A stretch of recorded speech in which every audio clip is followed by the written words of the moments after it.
नमस्कार विद्यार्थी मित्रांनो. आज आपण भारताच्या संविधानाने जे अधिकार दिलेले आहेत किंवा हक्क दिलेले आहेत त्याबद्दल माहिती अभ्यासणार आहोत.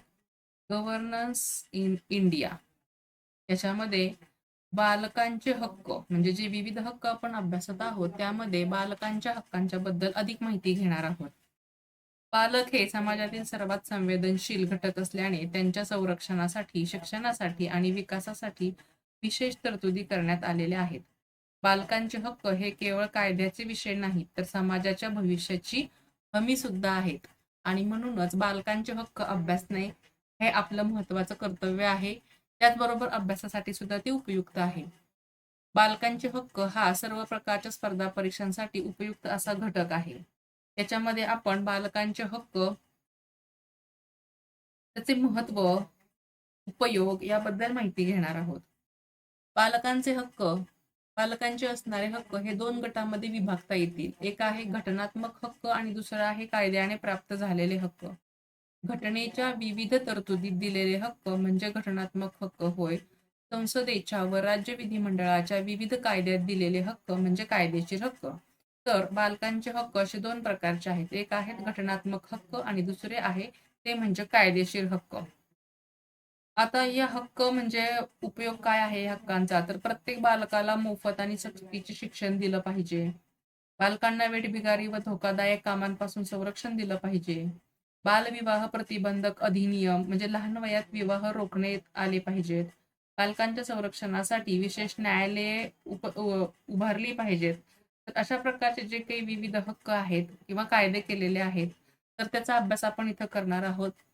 या पुढील अभ्यासाला सुरुवात करण्यापूर्वी तुम्ही आमच्या व्हिडिओला लाईक करा, चॅनलला सबस्क्राईब करा आणि त्याचबरोबर हा व्हिडिओ जास्तीत जास्त लोकांच्या पर्यंत शेअर करा, जेणेकरून विद्यार्थ्यांच्या बरोबरच समाजामध्ये सुद्धा जागृती होईल आणि बालकांचे हक्क काय आहेत हे लोकांना कळेल.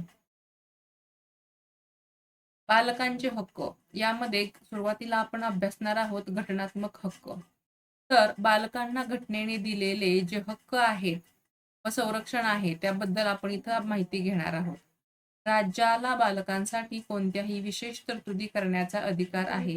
वेगळ्या शब्दात सांगायचे झाले तर या तरतुदीमुळे बालकांप्रती विधायक सकारात्मक भेदभाव करण्याचा अधिकार राज्याला मिळतो आणि ही तरतूद कलम 15(3) मध्ये आहे. म्हणजे राज्य हे बालकांसाठी विशेष तरतूद करू शकते. 2 आहे, राज्य हे वय वर्ष 6 ते 14 या वयोगटातील बालकांना मोफत व अनिवार्य शिक्षण देण्याची तरतूद करेल. तर हे कलम आहे 21(a). म्हणजे 6 ते 14 वर्ष वयोगटातल्या विद्यार्थ्यांना किंवा बालकांना मोफत आणि सक्तीचं शिक्षण म्हणजे अनिवार्य शिक्षण देण्याची तरतूद आहे. आणि शिक्षणाचा हक्क म्हणून हा राईट टू एज्युकेशन ऍक्ट 2009 मध्ये मंजूर झालेला आहे.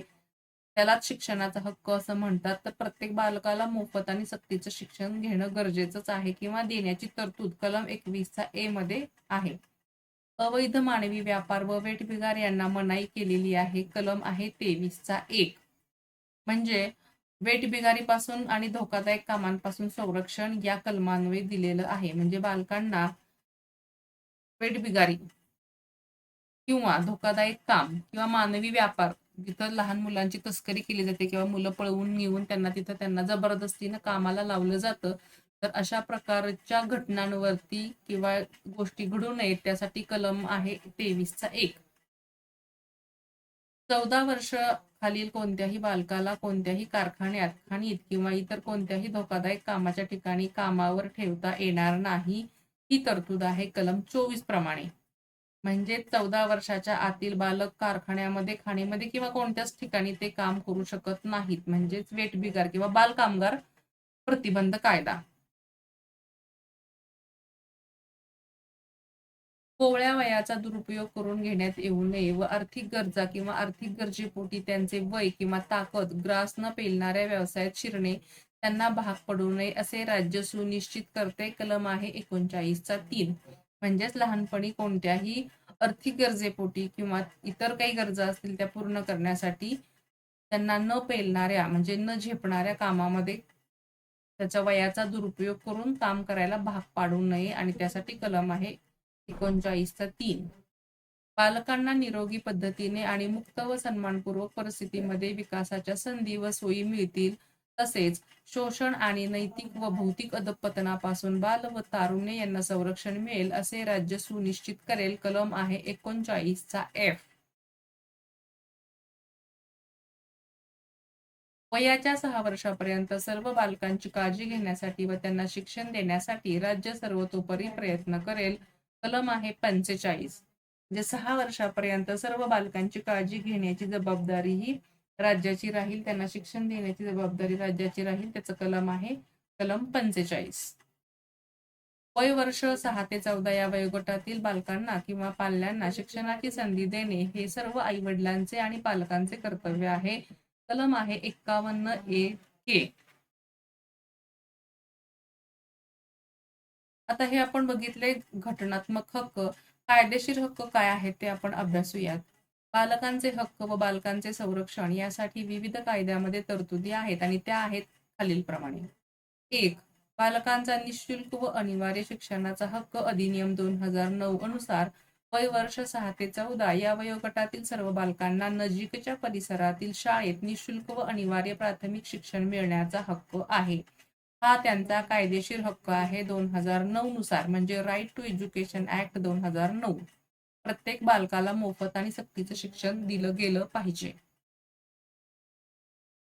पुढचा आहे बालविवाह नियंत्रण अधिनियम 1929. हा रद्द करून त्याऐवजी बालविवाह प्रतिबंध अधिनियम 2006 करण्यात आलेला आहे. यामुळे बालविवाहावर केवळ नियंत्रण आणण्याऐवजी त्यास प्रतिबंधक करण्यात आलेला आहे. झालेला बालविवाह अवैध ठरवण्याची इच्छा असलेल्या बालकांना तसा पर्याय देऊन या अधिनियमान्वये बालविवाह व्यर्थ ठरवता येण्यायोग्य बनवलेला आहे. म्हणजे जर एखाद्या मुलाचं लहानपणीच लग्न झालं असेल आणि त्याला ते मान्य नसेल तर ते अवैध ठरवून, त्याच्या इच्छेनुसार ते अवैध ठरवून तो बालविवाह व्यर्थ ठरवता येणार आहे. किशोर न्याय काळजी आणि संरक्षण अधिनियम 2000 यामध्ये कायद्याशी संघर्षरत असलेल्या आणि संरक्षण व विशेष काळजी घेण्याची गरज असलेल्या किशोरांना न्याय मिळवून देण्याच्या उद्देशाने किशोर न्याय व्यवस्थेची तरतूद केलेली आहे. हा अधिनियम बालकांचे सर्वोत्तम हित आणि त्यांच्या सर्वोत्कृष्ट पुनर्वसनासाठी तत्संबंधित मुद्द्यांवर अभिनिर्णय व सुनावणी करण्यासाठी बालकस्नेही दृष्टिकोनाचा स्वीकार करते. किशोर न्याय काळजी व संरक्षण अधिनियम 2000. बाल कामगार प्रतिबंध व नियंत्रण अधिनियम 1986 नुसार 14 वर्षाखालील बालकांना विशिष्ट धोकादायक कामामध्ये आणि प्रक्रियांमध्ये कामावर ठेवण्यास बंदी आहे. या अधिनियमान्वये इतर कामांच्या बाबतीतही तेथील कामाची परिस्थिती नियंत्रित केली जाते. शिवाय बालकांच्या संदर्भातील कायद्यामध्ये बालक या शब्दाची एकच व्याख्या करण्यात आली आहे. या कायद्याने बाल कामगार अधिनियम 1938 हा रद्द करण्यात आलेला आहे. म्हणजेच पूर्वी बाल कामगार अधिनियम 1938 हा अस्तित्वात होता, परंतु त्यानंतर 1986 मध्ये जो नवीन अधिनियम आलेला आहे, बाल कामगार प्रतिबंध व नियंत्रण अधिनियम 1986, त्यानुसार 38चा कायदा अधिनियम जो आहे तो रद्द करण्यात आलेला आहे. बालकांना वेठबिगार आणि धोकादायक कामांपासून संरक्षण देणं हे त्याचं प्रथम काम आहे. स्तनपानाच्या संरक्षणासाठी व प्रोत्साहनासाठी आणि अर्भकांच्या अन्नाचा सुयोग्य वापर व्हावा या उद्देशाने दुधाऐवजी इतर पर्याय दूध पाजण्याच्या बाटल्या व अर्भकांसाठीचे अन्न यांचे उत्पादन, पुरवठा आणि वितरण नियंत्रित करण्यासाठी शिशु दुग्ध अनुकल्प, पोषण बाटली आणि शिशु खाद्य अधिनियम 1992 मध्ये तरतूद करण्यात आलेली आहे. पालक नियुक्त करताना बालकाच्या हिताचा विचार केला जावा अशी तरतूद पालक व पाल्य अधिनियम 1890 मध्ये केलेली आहे. तरुण व्यक्ती हानिकारक प्रकाशन अधिनियम 1956 नुसार तरुण व्यक्तींना हानिकारक अशा विवक्षित प्रकाशनाच्या प्रस्तुतीकरणावर निर्बंध घालण्यात आलेला आहे. अपराध किंवा हिंसक कृत्य करण्यासाठी किंवा क्रूरतेसाठी तरुण व्यक्तींना भ्रष्ट करण्याकडे ज्या प्रकाशनाचा कल असतो त्याला हानिकारक प्रकाशन असे म्हणतात. बाल अधिनियम 1933 नुसार पैसे किंवा इतर फायद्याच्या मोबदल्यात आई वडील किंवा पालक यांनी आपल्या बालकांची सेवा तारण म्हणून ठेवण्यास प्रतिबंध करण्यात आलेला आहे. उपेक्षित व अपराधी मुलांची काळजी घेण्यासाठी त्यांचे संरक्षण, पालन पोषण, कल्याण, शिक्षण, प्रशिक्षण आणि पुनर्वसन करण्यासाठी आणि केंद्रशासित प्रदेशातील अपराधी मुलांचे खटले चालवण्यासाठी बाल अधिनियम 1960 मध्ये तरतूद करण्यात आली आहे. हिंदू अल्पसंख्याक आणि पालकत्व अधिनियमाने हिंदूंमधील अल्पसंख्याक व पालकत्व यांच्याशी संबंधित कायद्याचे संहितीकरण केले. यानुसार हिंदू अज्ञान व्यक्तीसाठी पालक नियुक्त करताना न्यायालयाने अज्ञान व्यक्तींच्या हिताला सर्वोच्च प्राधान्य दिले पाहिजे. व्यावसायिक उद्देशाने लैंगिक शोषणाला प्रतिबंध करणारा अनैतिक व्यापार अधिनियम 1956 हा प्रमुख अधिनियम आहे. वेगळ्या शब्दात सांगायचं झालं तर स्त्रियांना आणि मुलींना उपजीविकेसाठी संघटित व्यवसाय करण्याविरुद्ध हा अधिनियम आहे. गर्भधारणापूर्व आणि प्रसूतीपूर्व निदान तंत्रज्ञान लिंग निवड प्रतिबंध अधिनियम 1994 अन्वये गर्भधारणेपूर्वी किंवा नंतर लिंग निदान करण्यास मनाई असून प्रसूतीपूर्व लिंग निदान तंत्राचा गैरवापर करून स्त्री भ्रूण हत्या करण्यास बंदी घातलेली आहे. पालकांना मोफत कायदेशीर सेवा मिळावी अशी तरतूद कायदेशीर सेवा प्राधिकरण अधिनियम 1987 मध्ये आहे. खालील कायद्यामध्ये विशिष्ट व्यवसाय आणि प्रक्रिया यात बालकामगार नियुक्तीस बंदी घातलेली आहे. 1. कारखाना अधिनियम 1948, मळे कामगार अधिनियम 1951, व्यावसायिक जहाज उद्योग अधिनियम 1951, खाण अधिनियम 1952, मोटार वाहतूक कामगार अधिनियम 1961, टिकाऊ उमेदवार अधिनियम 1961, बीडी व सिगार कामगार रोजगाराच्या शर्ती अधिनियम 1966, बालक हक्क संरक्षण कायदा 2005, बाल अधिकार संरक्षण आयोग कायदा 2005 मध्ये बाल अधिकार संरक्षण राष्ट्रीय आयोग व राज्य बाल अधिकार संरक्षण आयोग आणि बालकांच्या हक्कभंग प्रकरणी जलद न्याय मिळवून देण्यासाठी बाल न्यायालय स्थापन करण्याची तरतूद करण्यात आलेली आहे. तर यामध्ये अनुच्छेद 21 चा ए, 24, 39, 45 इत्यादी ह्या बालकांच्या संरक्षणासाठी संबंधित असे महत्वाचे अधिनियम आहेत. बालश्रम निवारण अधिनियम 1986, हिंदू दत्तक ग्रहण व पालन पोषण अधिनियम 1956, अनैतिक व्यापार प्रतिबंध अधिनियम 1956, लिंग निवड प्रतिबंध अधिनियम 1994 आणि बाल हक्क संरक्षण कायदा 2005. तर अशा प्रकारचे हे बालकांचे हक्क आणि बाल हक्क संरक्षण कायदे जे आहेत ते इथं आपण आता अभ्यासलेले आहेत. याच्यानुसार बालकांना वेठबिगार व धोकादायक कामापासून संरक्षण देणे, बालविवाह प्रतिबंधक अधिनियम 2006 नुसार लहान वयात विवाह रोखण्यासाठी हा अधिनियम केलेला आहे. बाल न्याय अधिनियम 2000 नुसार बालकांच्या संरक्षणासाठी विशेष न्यायालय व त्यावरील प्रक्रिया नियमित केलेली आहे.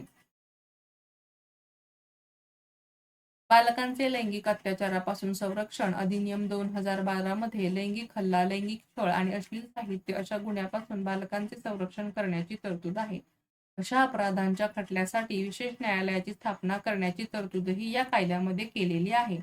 म्हणजेच लिंग निवड प्रतिबंधक अधिनियम 1994 आणि त्याच्यानंतरच पुढे आलेला बालकांचे लैंगिक अत्याचारापासून संरक्षण अधिनियम 2012. तर अशानुसार लहान बालकांचे जे हक्क आहेत ते इथं आपण अभ्यासलेले आहेत. विद्यार्थी मित्रांनो, तुम्ही हा व्हिडिओ शेवटपर्यंत पाहिलात त्याबद्दल धन्यवाद. बालकांचे हक्क हे समाजाच्या प्रगतीचे पाया आहेत. त्याचे संरक्षण करणे ही केवळ सरकारची जबाबदारी नाही तर प्रत्येक नागरिकाचे कर्तव्य आहे. बालकांना सुरक्षित, शिक्षित आणि सन्मानाने जगण्याचा अधिकार दिला तरच भारताचे भविष्य उज्ज्वल होईल आणि त्यासाठीच आपण सर्वांनी प्रयत्न करणं, त्याचबरोबर परीक्षेचा अभ्यास करणं सुद्धा आवश्यक आहे. तर आताच आपण अभ्यासलेला आहेत बालकांचे हक्क. तुम्ही हा व्हिडिओ शेवटपर्यंत पाहिलात त्याबद्दल धन्यवाद. हा व्हिडिओ जास्तीत जास्त लोकांच्या पर्यंत, विद्यार्थ्यांच्या पर्यंत शेअर करा. त्याचबरोबर हा व्हिडिओ तुम्ही कोणत्या गावातून, शहरातून पाहत आहात ते सुद्धा आम्हाला मेसेज करून नक्की कळवा. आणि त्याचबरोबर आणखीन कोणते अधिनियम किंवा हक्क तुम्हाला गरजेचे आहेत किंवा अभ्यासावयाचे आहेत याबद्दल सुद्धा तुम्ही आम्हाला लेखी कळवू शकता. Thank you for watching and subscribe.